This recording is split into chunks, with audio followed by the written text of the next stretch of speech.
Welcome back to part 2 of this lesson 1. So basically we finished our little piece of one page of 16 bars, and what have we got left is what I called editing. It's basically putting dynamics and making sure that the person that is going to play the piece that you wrote understand as much as he can or she can what you wanted it to be. Two things are very precise in music: the notes, if you wrote a G, it's a G, and the rhythm. The rest is not that precise. So first, what you want to get is by giving a word of speed, that is the words that are usually in Italian, like moderato, presto, andante, an idea of the general speed. So our piece started like,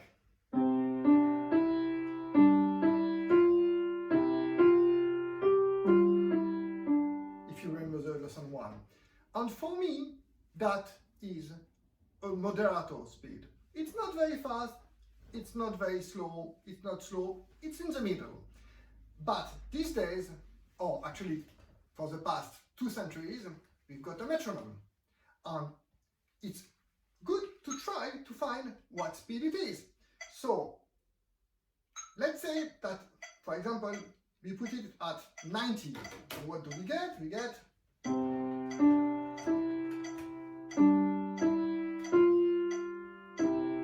that's much too slow. So you try until you find something that works for you.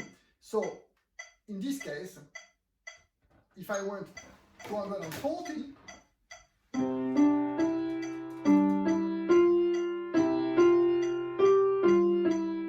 that I think is a little bit too fast. So before it was too slow, now it's too fast. And I try until I find something that I think is okay. And in this case, I put it to 126.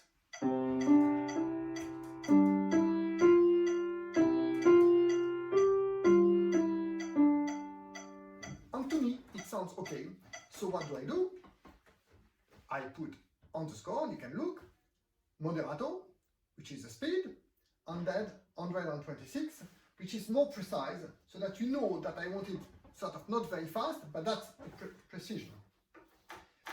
Then after that, we've got punctuation. So punctuation is sort of like in music, the comma, the dot, the semicolon. And if you take our first phrase,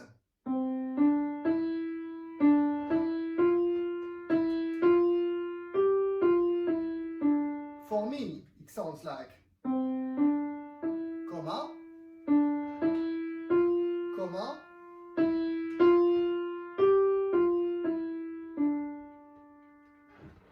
and that's how it's going to look. So you see a little slur, another slur, and a longer slur.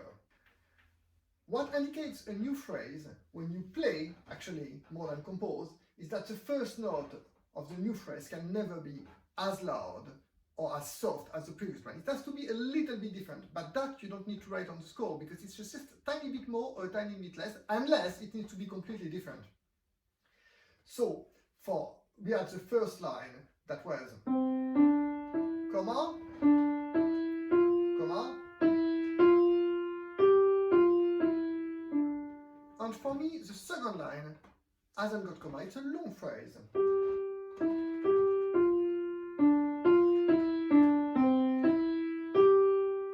And then back.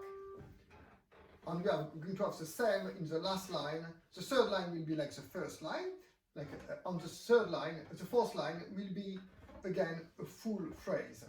So all the thing that we need to put is dynamic. It's a very, very, very, very short piece of music. So it's possible that it's all more or less at the same dynamic.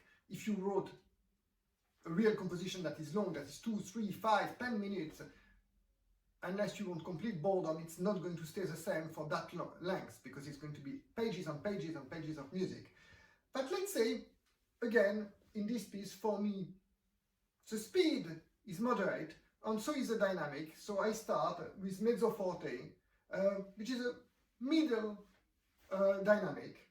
And at the end of the first line, I go up for that. So if you look at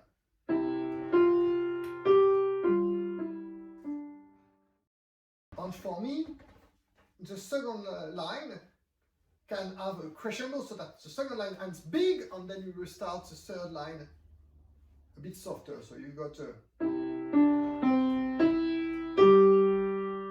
then you are back to.